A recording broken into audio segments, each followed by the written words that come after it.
اس طرح کی جرت کرو، صرف ایک صورت بنا کر دکھا دو۔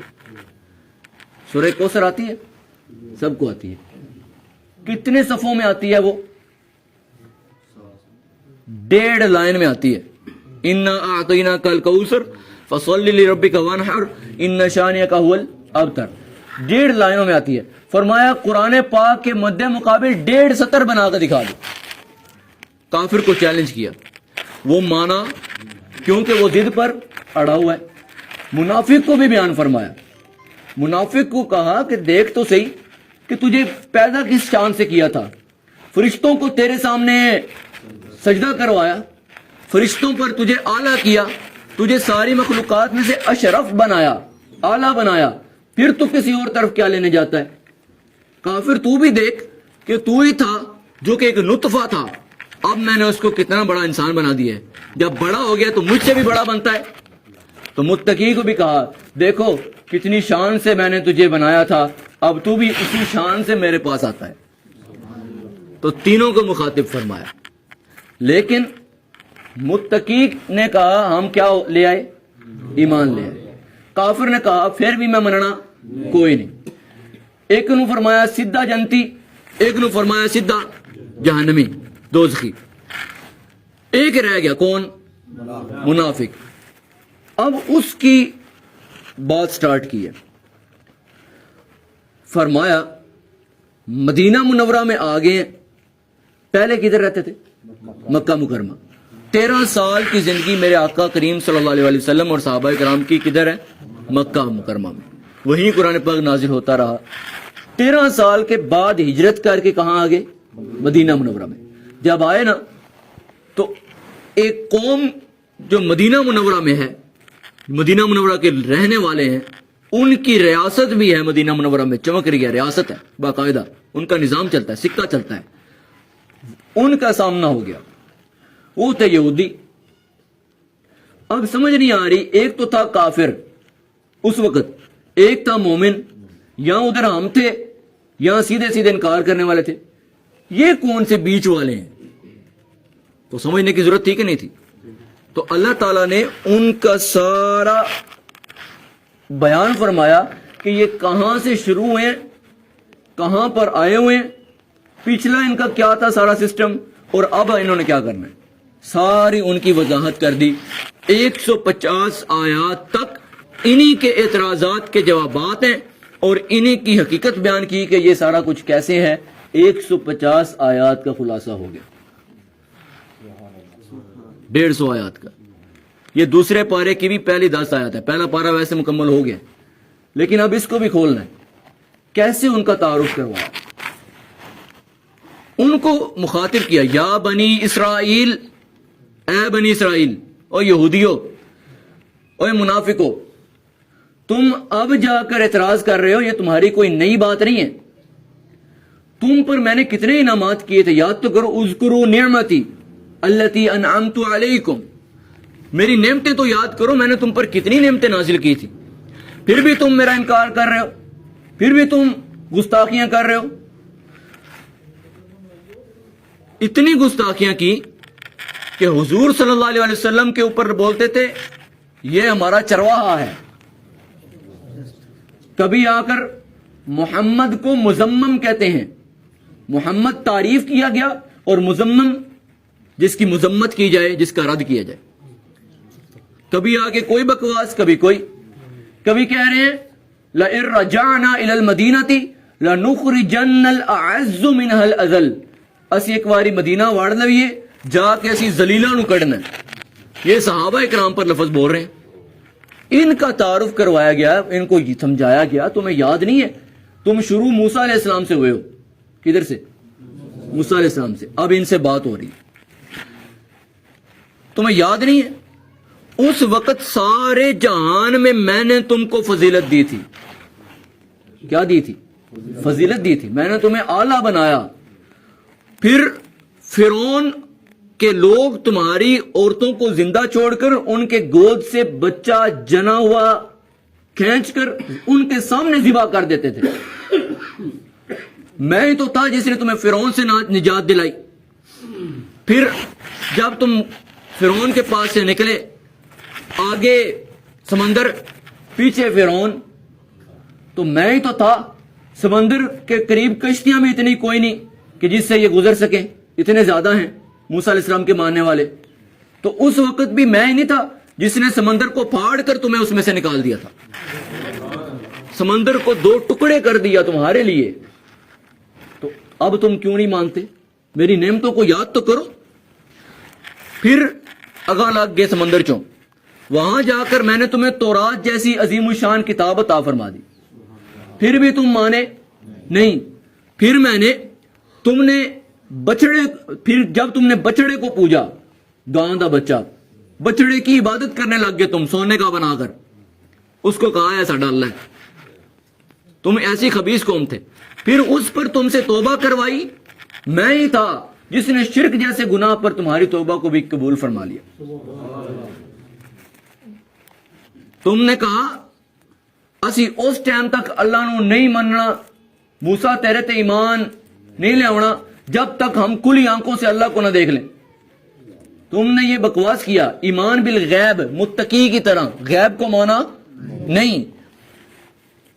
تو پھر میں نے کیا کیا؟ میں نے تم پر عذاب نازل کیا، تسی سارے مر گئے، پھر میں ہی تو تھا جس نے تمہیں دوبارہ زندہ فرما دیا۔ اب بھی تم میرے محبوب کو نہیں مانتے۔ پھر بادلوں کو مقرر کیا، بادل تمہارے پر سایہ کرتے رہتے تھے، پھر بھی تم نے مانا نہیں ہے۔ منو سلوا، جنت سے پکے پکائے کھانے میں نے تمہیں دیے، پھر بھی تم نے مانا نہیں ہے۔ پتھر کے اوپر ڈنڈا مارا، عصا مارا موسیٰ علیہ السلام نے۔ تمہارے 12 قبیلے تھے، یاد کرو یہودیوں، تمہارے کتنے قبیلے تھے؟ 12 قبیلے تھے۔ جب تمہارے لیے پینے کو پانی نہیں تھا تمہارے پاس، تو پتھر کے اندر سے 12 چشمے کس نے نکالے تھے؟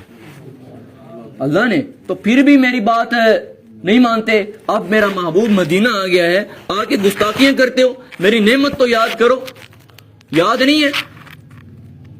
پھر تم نے آپس سے مل کر تم نے قتل کیا بندے کو، تم نے قاتل کو چھپایا، میں ہی تو تھا جس نے اس کے گھر والوں کو انصاف دلا کر قاتل پکڑوایا تھا، لیکن پھر بھی تم مانے نہیں ہو۔ میں اتنے ہی نام کرتا رہا، تم نے پھر بھی بچڑا پوجا، میں اتنے ہی نام کرتا رہا، تم نے کہا موسیٰ اسی تین مننا کوئی نہیں۔ میں نے تمہیں کہا تھا دروازے میں داخل ہو سجدہ کر کے، تسی کودتے تے ٹپتے داخل ہوئے۔ میں نے کہا تھا یہ کہو حتتن، یا اللہ ہمارے یہ سارے کرتوت معاف کر دے، لیکن تو نے ان کی اس لفظ کو بدل کر حنتتن کر دیا، یا اللہ سان روٹی دے۔ میرے لفظوں کو بدلا، میری نعمتوں سے انکار کیا۔ میں نے منو سلوا اتارا، تسی آکھیا کی روز ماننا آ جاندہ ہے، کدی سلوا آ جاندہ ہے، سانو گڈے پیاس دیو۔ جنت کے پکے ہوئے کھانوں سے بھی تم لوگوں نے کیا کر دیا تھا؟ انکار کر دیا تھا۔ پھر بھی میں نے تم پر کتنے انعامات کیے تھے۔ میں نے کہا تھا خذوا ما آتیناکم بقوہ، پکڑو جو کچھ میں نے تمہیں دیا ہے، کتاب تورات دی تھی، میں نے کہا پکڑو، لیکن پھر بھی تم نے کہا اچھا پکڑیں گے، لیکن تم نے اس کو بھی مانا کوئی نہیں ہے۔ ہفتے کے دن مچھلی نہ پکڑنے کا میں نے حکم دیا، تم نے پکڑی۔ میں نے کہا سوالات نبی سے نہیں کرنے، تم نے فضول اور بے جا قسم کے سوالات کیے نبی سے، قتل کیا نبیوں کو، نبیوں کو قتل کیا، نبیوں کو قتل کیا۔ کتاب جو دی تھی اللہ نے، ساری کتاب ہی بدل ڈالی۔ میں کتاب دیتا رہا، اتنے انعام میں کرتا رہا، فرعون سے لے کر کہاں تک تمہیں میں بچاتا رہا، لیکن پھر بھی تم نے کتاب ہی بدل ڈالی۔ پھر تم ابھی بھی کہہ رہے ہو لن تمسنا النار الا ایاما معدودہ، ہمیں تو آگ چھو ہی نہیں سکتی جہنم کی۔ ابھی بھی تم کہہ رہے ہو ہمیں تو جہنم کی آگ چھو ہی نہیں سکتی، یہ تمہارا وہم ہے۔ میں نے کہا تھا تم نے اپنوں کو گھروں سے نکالنا نہیں ہے، اپنوں کو قتل نہیں کرنا، تم ہی تھے جنہوں نے اپنوں کو گھروں سے بھی نکالا، قتل بھی کیا۔ میرے ہر حکم کی تم نے کیا کی؟ الٹ کیا، مخالفت کی۔ میں نے کہا اللہ کی آیتوں کو ماننا ہے، تم نے اللہ کی آیتوں کا انکار کیا۔ میں نے کہا نبیوں کو ماننا ہے، تم نے نبیوں کو ناحق شہید کیا اور جھٹلایا۔ پھر کہتے ہو ہمارے دلوں کے اوپر غلاف ہے، ہمارے دل پردے میں ہے، لیکن ماننے والی تمہاری شکل کوئی نہیں ہے۔ میں پھر بھی تم پر کیا کرتا رہا؟ انعام کرتا رہا۔ میری تم نے ایک بھی مانی نہیں ہے. یاد تو کرو اس وقت تم جب جنگ کرتے تھے کسی سے, اس وقت واسطہ دیتے تھے, یا اللہ جو آخری نبی آنے والا ہے اس کے وسیلے سے ہمیں بچا لے, ہماری مدد فرما دے. اس وقت دعائیں کرتے تھے جو آخری نبی آنے والا ہے اس کے وسیلے سے ہمیں فتح دے دے. جب میں فتح دے دیتا تھا, لیکن اب جب آخری نبی آ گیا ہے اب اسی کے بارے میں بکواس کرتے ہو, اسی پر اعتراضات کرتے ہو, مانتے ہی نہیں ہو. سمجھایا گیا ان کو کہ بندے بن جاؤ اور اللہ کی نعمتوں کو یاد کرو, اللہ تعالیٰ نے کتنے تم پر فضل کیے ہیں. لیکن پھر بھی آگے اعتراض کیا. اعتراض کیا کیا؟ کہتے ہیں ہم ہی جنتی ہیں, صرف ہم ہی کیا ہیں؟ جنتی ہیں. تو فرمایا گیا مانگو دعا, یا اللہ سانو موت دے کیونکہ اسی کیاں جنتیاں. مانگو دعا موت کی, ادھروں مرو سیدھا جنت. اپڑو ایتھے کی خجل پہ ہوندے پھر بھائی تمہاری جگہ کون سی ہے جنت میں, تو پھر ایتھے کیوں پہ کھپ دے ہو. مانگو دعا اور جاؤ جنت میں. تو دعا مانگی نہیں رہے, پتہ ہے اسی کی کتے ہے. تو یہ جواب دیا گیا. پھر آگے اعتراض لے کے آپ پر وہی کون لاتا ہے؟ جبرائیل لاتے ہیں. اسی نہیں ہون مندے. کیوں جی؟ ساڈے وڈیاں وڈیاں تے عذاب لے آنے والا جبریل ہے, اسی کیوں منی ہے؟ یہ ایک نیا اعتراض کر دیا. تو اللہ تعالیٰ نے جواب دیا کہ جو جبرائیل سے دشمنی رکھتا ہے, میکائیل سے دشمنی رکھتا ہے, پھر اللہ بھی اس کو دشمن رکھتا ہے. پھر آگے نیا اعتراض لے کے سلیمان علیہ السلام کو مانتے ہیں؟ مانتے ہیں. کیوں مانتے ہو؟ وہ تو جادوگر تھا. سلیمان علیہ السلام کو کیا کہا؟ جادوگر تھا. فرمایا یہ جادو والا کفر انہوں نے نہیں کیا, شیطانہ کیتا ہے. جواب دیا.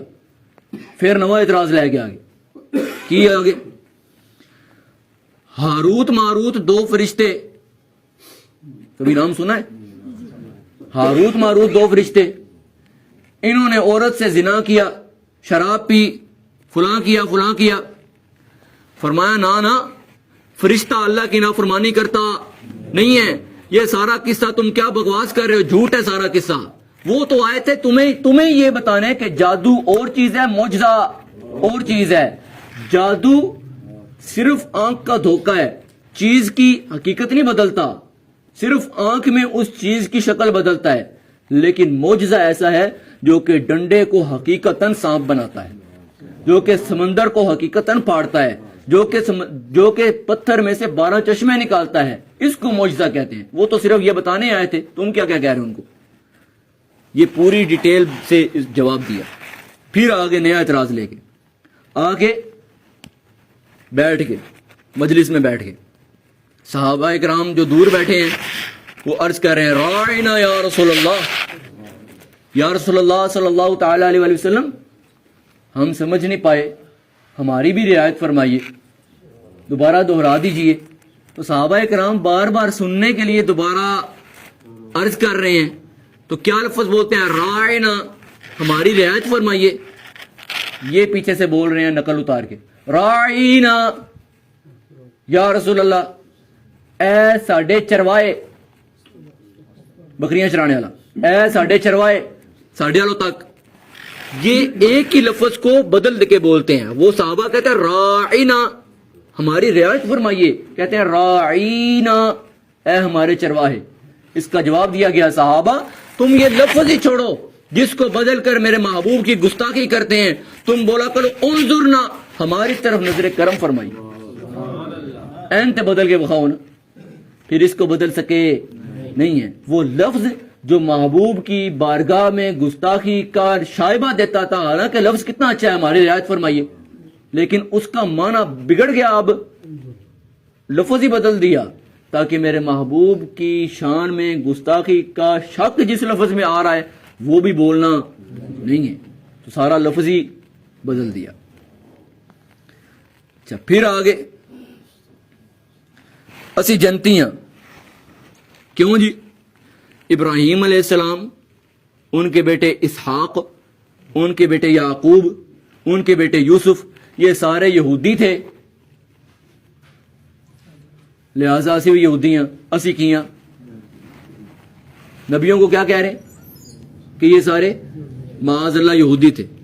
پھر 124 سے 141 تک پوری ڈیٹیل سے بتایا نہیں ابراہیم علیہ السلام کو یہودی کہنے والوں تسی اوتھے آئے ہو.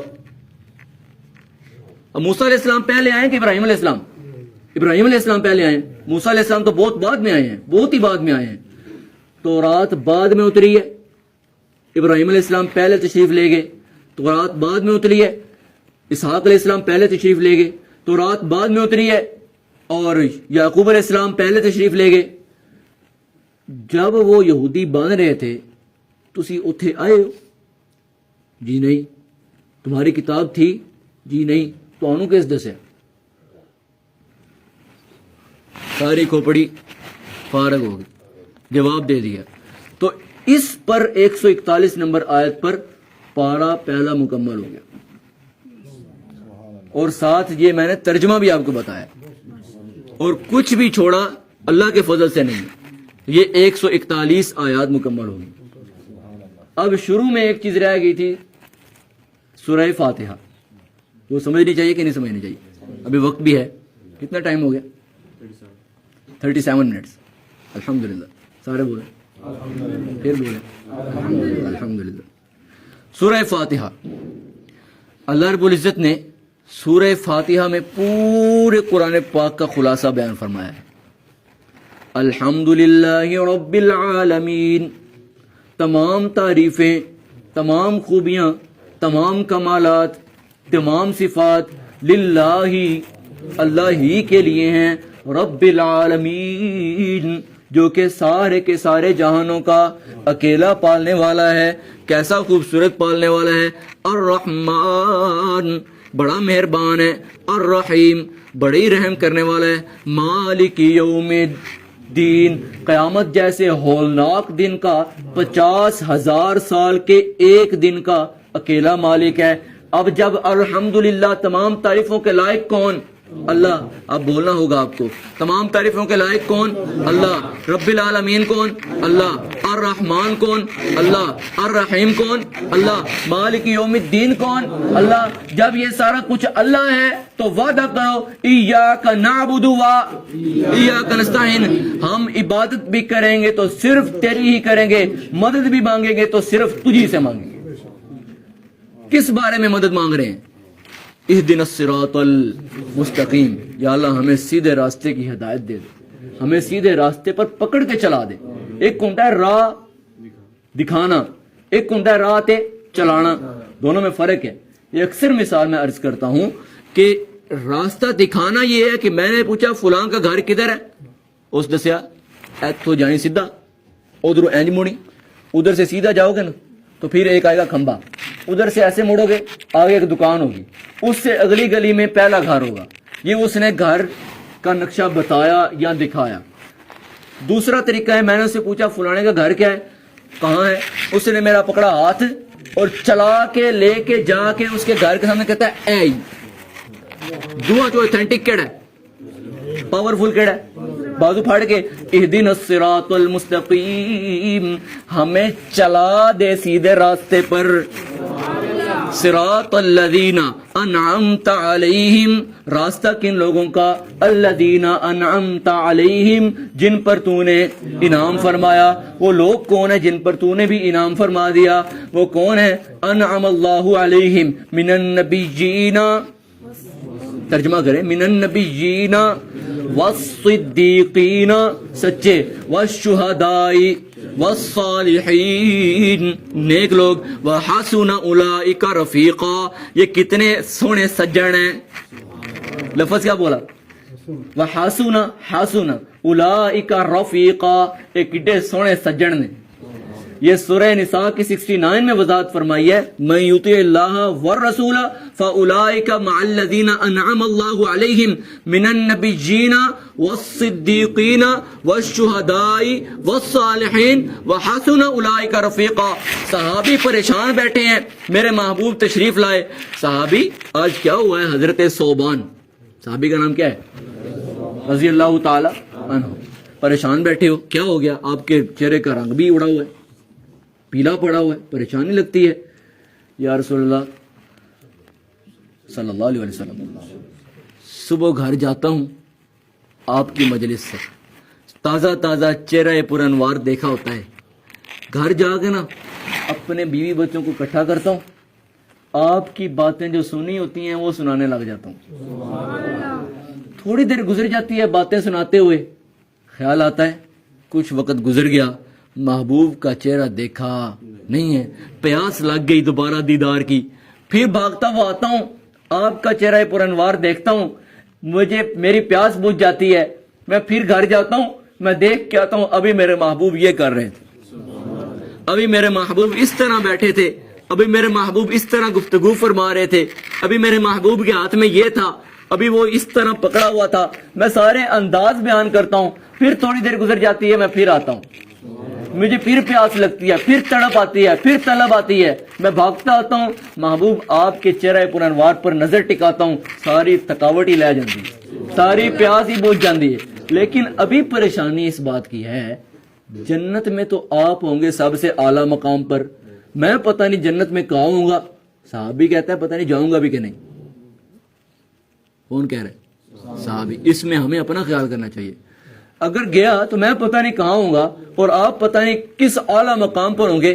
یہاں تو چلو دوڑتا آتا ہوں, چہرے پر انوار پر نظر ٹکاتا ہوں, تھکاوٹ اتر جاتی ہے, پیاس اتر جاتی ہے, ٹھنڈک آ جاتی ہے.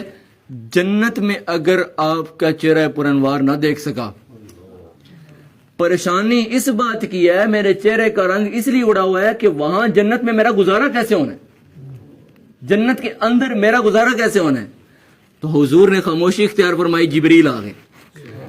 سورہ نساء سورہ نمبر 4 آیت نمبر 69 فرمایا, من یطع اللہ والرسول, جو کوئی مانے گا اللہ کی اور اس کے رسول کی, فَأُولَئِكَ مَعَ الَّذِينَ أَنْعَمَ اللَّهُ عَلَيْهِمْ, وہ انہی لوگوں کے ساتھ جنت میں جائے گا جن پر اللہ نے بھی انعام کیا ہے. وہ کن کے ساتھ ہوگا؟ من النبیین, نبیین, والصدیقین, سچے, والشہداء, سچے اور شہید, والصالحین, جو کہ نیک لوگ ہیں, ان کے ساتھ وہ کہاں ہوگا؟ ان کے ساتھ ہوگا. تو یہ ہے انعمت علیہم, جن پر اللہ نے کیا کیا؟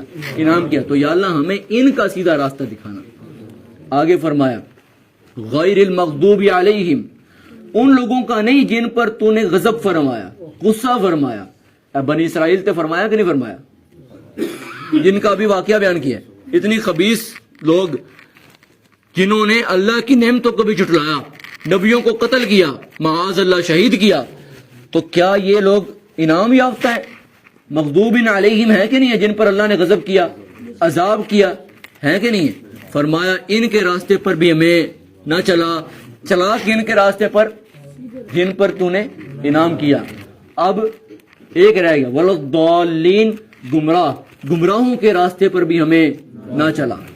3 چیزیں ہوگی نا, نیک لوگ جن پر اللہ نے انعام کیا, جن پر اللہ نے غضب کیا, کتنے ہو گئے؟ 2, جو گمراہ ہیں 3. تو شروع کدھر سے کیا تھا؟ وہ کتنے لوگ تھے؟ پہلا کون سا تھا؟ دوسرا کون سا تھا؟ کافر. تیسرا کون سا تھا؟ یا اللہ ہمیں متقین کے راستے پر چلا دے, کافروں کے راستے سے بچا دے, اور منافقوں کے راستے سے بھی بچا دے. پہلا سپارہ مکمل ہو گیا. اللہ تعالیٰ کا خاص فضل ہو گیا. سیکھا ہم نے کیا؟ متقین کے نقش قدم پر چلنا ہے, کفار اور منافقین کے نقش قدم سے بچنا ہے. اللہ رب العزت ہمیں متقین کے ساتھ جڑے رہنے کی توفیق عطا فرمائے. اور دوسرا سپارہ انتہائی مشکل ہے اور اس میں مضامین بڑے تفصیلی ہیں, ڈیٹیلڈ ہیں. آپ دعا کریں کہ جس طرح پہلا سپارہ انتہائی آسانی سے, ویسے ایک بات بتائیں, آپ کے ذہن میں سارا ہے نا؟ پورا پارا آپ کے ذہن میں انشاءاللہ ہوگا صحیح. 141 آیات یار ایک دن میں اللہ نے کروا دی. بولے الحمدللہ, پھر بولے الحمدللہ, ایک بار پھر بولے الحمدللہ. دوسرا پارا ذرا سا سخت ہے, وہ تفسیر قرآن کی کتابیں پڑھیں نا, اگر تفسیریں پڑھیں تو صرف پڑھنے سے پارا سمجھ میں آنے والا وہ نہیں ہے, اس کو باقاعدہ سمجھنا پڑتا ہے. آپ دعا کریں جس طرح اللہ نے اس کو آسانی سے بیان کرنے کی توفیق عطا فرمائی ہے، اللہ کرے وہ بھی بڑا آسانی سے بیان ہو جائے۔ آپ کی دعا ہوگی انشاءاللہ، میرے شیخ کی دعا ہوگی تو انشاءاللہ العزیز اللہ رب العزت آسانی فرمائے گا۔ آخر دعوانا ان الحمدللہ رب العالمین۔